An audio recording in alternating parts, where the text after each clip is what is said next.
नमस्कार। ओम शांति। कहा जाता है कि आप यश या अपयश जो भी पाते हैं वो आपके कर्मों से पाते हैं। कई बार कई लोगों को किसी की तारीफ सुनकर अच्छा कार्य देखते हुए शक भी होता है, जलन भी होती।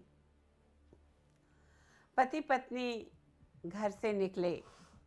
पत्नी ने कहा कि आज इतना बड़ा त्यौहार है, मैं तो वो जो सुधांजलि ज्वेलर्स है उसी से गहने लूँगी।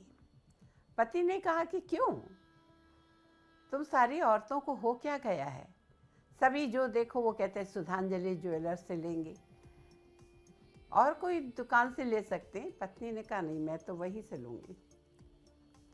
पति ने कहा कि आखिर ऐसी क्या बात है। पत्नी ने कहा कि मुझे नहीं पता, लेकिन वो मुझे वही शॉप से वही ज्वेलरी खरीदना है।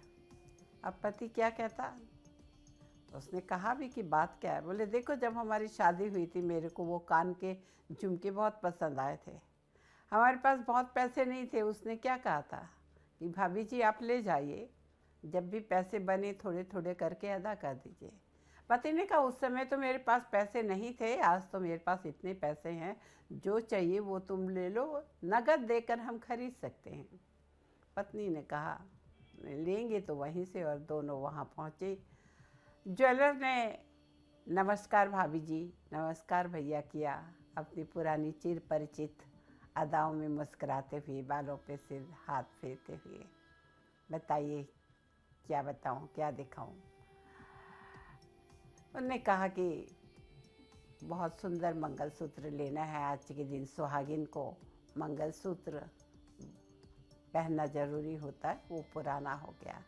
वो निकाल के देने लगा, कई प्रकार के देखे, और उसी समय देखा भीड़ तो काफ़ी थी उस दिन। त्यौहार ही ऐसा था कि सब कुछ न कुछ गहने खरीदते हैं, स्पेशली सुहागन औरतें मंगलसूत्र। एक महिला आई सकुचाते हुए और कोने में खड़ी थी। वो जो ज्वेलर था उसकी नज़र गई, उसने कहा जी कहिए। उसने बड़े सकुचाते हुए अपने हाथ से एक रुमाल में कुछ गहने थे रखते हुए कहा, भैया ये गिरवी रखने थे। उसने देखा गहने, वजन किया और पूछा आपको कितने पैसों की ज़रूरत है। कहा 25,000 में रखने हैं। ज्वेलर ने कहा लेकिन ये तो बहुत हल्के हैं, 10,000 से ज़्यादा मैं नहीं दे पाऊँगा। उस औरत ने कहा भैया मेरे पति का एक्सीडेंट हुआ है, उनका ऑपरेशन चल रहा है, अगर मुझे 25,000 नहीं मिले तो पता नहीं मैं अपने पति को बचा पाऊँगी या नहीं। दुकानदार ने कुछ नहीं कहा, एड्रेस पूछा, नंबर लिया और उसको 25,000 पकड़ाते हुए साथ में उसमें से वो मंगलसूत्र निकाल के उसके हाथ में देते हुए कहा बहन ये मंगलसूत्र लेके जाओ। आज के दिन तो सब मंगलसूत्र खरीदते हैं नए नए डिज़ाइन के, आप पहन लो, आपके पति को भगवान ठीक कर देगा। वो औरत धन्यवाद देते हुए चली गई। और तब उस भाई को समझ में आया, उसने कहा लोग तो पैसे भी उधार नहीं देते, उधारी में भी चीज़ नहीं देते, और आज आपने त्यौहार के दिन उसके गहने, उसका मंगलसूत्र लौटा के सिर्फ जो 2 कान की बाली थी उसके लिए 25,000 दे दिए। दुकानदार ने कहा सर पैसा ही सब कुछ नहीं होता, कुछ इंसानियत, कुछ मानवता भी इंसान को रखनी चाहिए। वो गरीब है और मैंने इतने सालों से ये बिजनेस कर रहा हूँ, इसमें मैंने यही सीखा है कि जब आप दूसरे का भरोसा रखते हैं तो दूसरा आपका भरोसा नहीं तोड़ता। मुझे 100% पता है कि वो महिला के पास जब भी पैसे आएंगे तो वो मेरे पैसे लौटा देंगी। मैं जानता हूँ ये कान की बाली 25,000 की नहीं, वर्थ नहीं है, लेकिन उसका आज के दिन पति का एक्सीडेंट हुआ है और जिस मंगलसूत्र को महिलाएं खरीद रही उसको गिरवी रखने की नौबत आई तो वो कितनी मजबूरी में होगी। और आज जो मन में इतने सालों से जलन थी कि भाई सुधांजलि ज्वेलर्स बहुत अच्छा है, बहुत अच्छा है, प्रमाण मिल गया था। कहने का मतलब आपको अपनी अच्छाई साबित करने के लिए घर घर जाके या किसी को बताने की आवश्यकता नहीं है। आपके कर्म खुद अपने आप बोल उठते हैं। कहने का तात्पर्य जीवन में कई बार हम किसी की विशेषता को देखकर ईर्ष्या करने लगते हैं। इसने क्या खाकर जन्म लिया, ये कौन से मुहूर्त में जन्म हुआ, इसके हर काम आसानी से हो जाते हैं। लेकिन इंसान ये नहीं देखता कि उसने वो नाम पाने के लिए काम नहीं किया, उसने तो अपना इंसानियत का फ़र्ज अदा किया। अगर हम सब उसी तरह बन जाएं तो ये धरती पे कल ही स्वर्ग आ जाए। कहने का तात्पर्य कि हम अपनी तरफ से कोशिश करें, किसी की मजबूरी का फ़ायदा ना उठाएं। और अगर हमारे कर्म श्रेष्ठ है तो वो ऊपर वाला भी हर चीज़ में हमें सफलता दिलाता है। और जब आप दूसरे पर भरोसा करते हैं तो दूसरे आप पर भरोसा करते हैं। आज के ज़माने में कहीं ना कहीं ये चीज़ें लुप्त होती जा रही हैं, क्योंकि आजकल इंसान पैसे को ही भगवान समझने लगा है। लेकिन जो इंसान इंसानियत समझ के इंसान की मदद करता है, वो आज के ज़माने का हम कहते हैं कि हरिश्चंद्र है। आवश्यकता सिर्फ किसी को मदद करने की नहीं, उसके पीछे भावनाओं की होती है। आवश्यकता सिर्फ किसी को कोई चीज़ देने की नहीं होती है, वो देने के पीछे आपका भाव क्या है वो होता है। कोई किसी को सोने चांदी दे के भी खुश नहीं कर पाता, और कोई किसी को फूल देकर भी वो अपनापन दिखा के उसको अपना बना लेता है। क्यों? क्योंकि इंसान भावनाओं का पुतला है। उसे प्रेम चाहिए, उसे स्नेह चाहिए, उसे अपनापन चाहिए, उसे दिखना चाहिए कि आपकी दृष्टि में निर्दोषपना है, आपकी दृष्टि में उसके प्रति सच्चा प्रेम है। और सच्चा प्रेम हो, सच्ची भावनाएं हैं, वो एक दूसरे तक ज़रूर पहुंचती है। और ये तब और भी आसान हो जाता है जब हमारे जीवन में आत्मा और परमात्मा का ज्ञान होता है, क्योंकि उस समय हम हर मनुष्य को ये सोचते हैं कि ये भी परमात्मा का बच्चा, मैं भी परमात्मा की संतान, तो एक ही परिवार तो हुए। वसुधैव कुटुंबकम भारत में ही कहा जाता है और कहीं नहीं।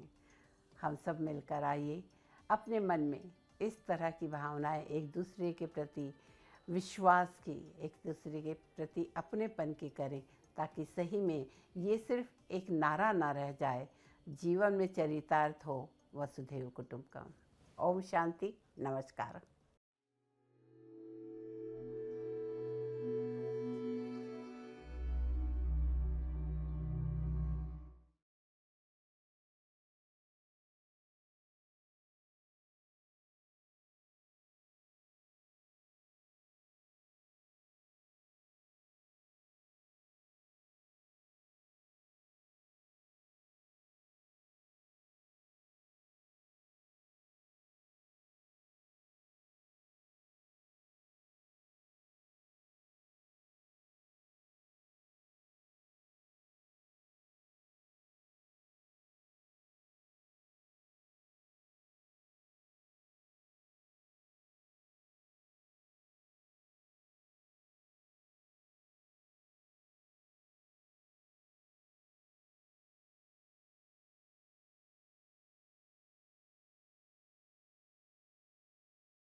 पुराना तुम्हारे जैसे है? अच्छा लगता है क्या मेरे दोस्तों के सामने मेरी बेइज्जती कराना? पिता कुछ नहीं कहते, मुस्कुरा के चुप हो जाते, क्योंकि बेटे से प्यार जो था, प्यार था। दिन निकलते गए, पिता जो भी कमाता वो बेटे को पढ़ाने में, मेरा राजा बेटा इंजीनियर बनेगा और मैं खुशी से रहूँगा, सुख से रहूँगा उसके साथ में। एक दिन बेटा कहता है, पिताजी मुझे 50,000 रुपये की ज़रूरत है, एक नया लैपटॉप ख़रीदना है और कुछ सॉफ्टवेयर ख़रीदने हैं, वो फाइनल ईयर के लिए बहुत ज़रूरी है। पिताजी कहते ठीक है बेटा, देखता हूँ, करता हूँ इंतज़ाम।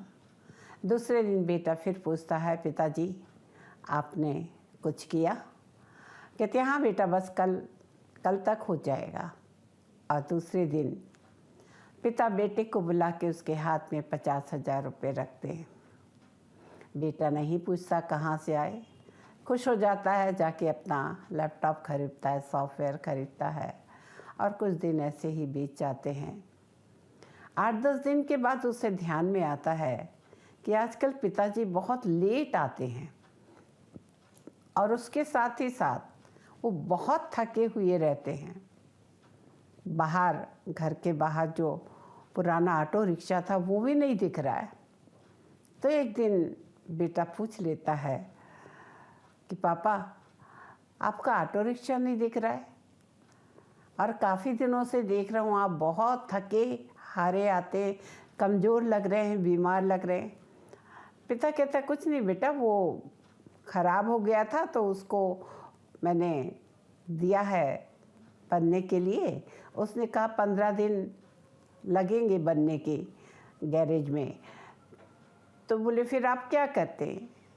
आप तो रोज़ सुबह चले जाते हैं और फिर रात को आते हैं, देर से आते हैं। कहा बेटा वो दूसरे का रिक्शा चला लेता हूँ किराए से, उसको किराया दे देता हूँ। बेटे को कुछ ठीक नहीं लगा पिताजी का जवाब। उसको पता था पिताजी रिक्शा लेके जाके कहाँ खड़े होते, जहाँ स्टैंड था, और वो उसी भरी दोपहरिया में वहाँ पे पहुँचता है और धीरे धीरे उसकी देखते देखते रिक्शा तो पिता का नहीं दिखता, लेकिन उस 40 डिग्री की गर्मी में पैर में चप्पल जूते नहीं, नंगे पाँव एक व्यक्ति को देखता है जो बहुत बड़ी हार्ड गाड़ी खींच रहा है। हाथ से खून बह रहा है, पैर में छाले पड़ गए हैं और वो हाथ गाड़ी में टनों भर के सामान है और वो खींच रहा है। उसको लगा कोई पहचाना हुआ व्यक्ति है, पास जाता है तो देखता उसके पिता है। तो पिताजी आप? पिता झेप जाते, हाँ बेटा तू चल घर चल, मैं आता हूँ फिर बात करता हूँ। कहा नहीं पिताजी, ये आप क्या कर रहे हैं? आपका रिक्शा कहाँ गया? पिताजी कहते बेटा कुछ नहीं। तो नहीं पिताजी बताना पड़ेगा। अभी मैं घर में अपने कोई पेपर ढूंढ रहा था, तो पेपर ढूंढते ढूंढते मुझे वो जो छोटी पेटी है उसमें एक रसीद मिली, आपने ऑटो रिक्शा 50,000 में बेच दिया। तो कहते कोई बात नहीं बेटा, आ जाएगा। कहते नहीं पिताजी, मेरी पढ़ाई के लिए आपने अपना ऑटो रिक्शा 50,000 में बेच दिया, एक बार नहीं सोचा कि मैं क्या करूँगा। और मैं हमेशा आपको गुस्सा करता रहा कि मेरे कॉलेज के पास मत आया करो, ऑटो लेके नहीं आया करो, मेरी बेइज्जती होती है। कभी भी मैंने आपको सम्मान नहीं दिया, आपका हमेशा तिरस्कार किया। और आप ये हाथ गाड़ी खींच रहे हैं मेरे लिए, आपके हाथों में देखो खून आ रहा है, आपके पैर में छाले पड़े, चप्पल जूते पहन के भी इंसान बाहर धूप में नहीं निकल पा रहा, और आप इतना वजन ढो रहे हैं। बेटे की आंख से आंसू आ रहे हैं और पिता के पैर को धो रहे हैं। पिताजी ने बोला कोई बात नहीं पिताजी, ये आंखें खोलने की बात है। सही में हम आजकल की जनरेशन, आजकल के बच्चे अपने माँ बाप की इतना तिरस्कार करते हैं कि उनके बलिदान को, उनके त्याग को, उनके प्यार को हम समझ ही नहीं पाते। हमेशा मैं आपके बाहरी कपड़ों को और वो खटखट करता हुआ आपका पुराना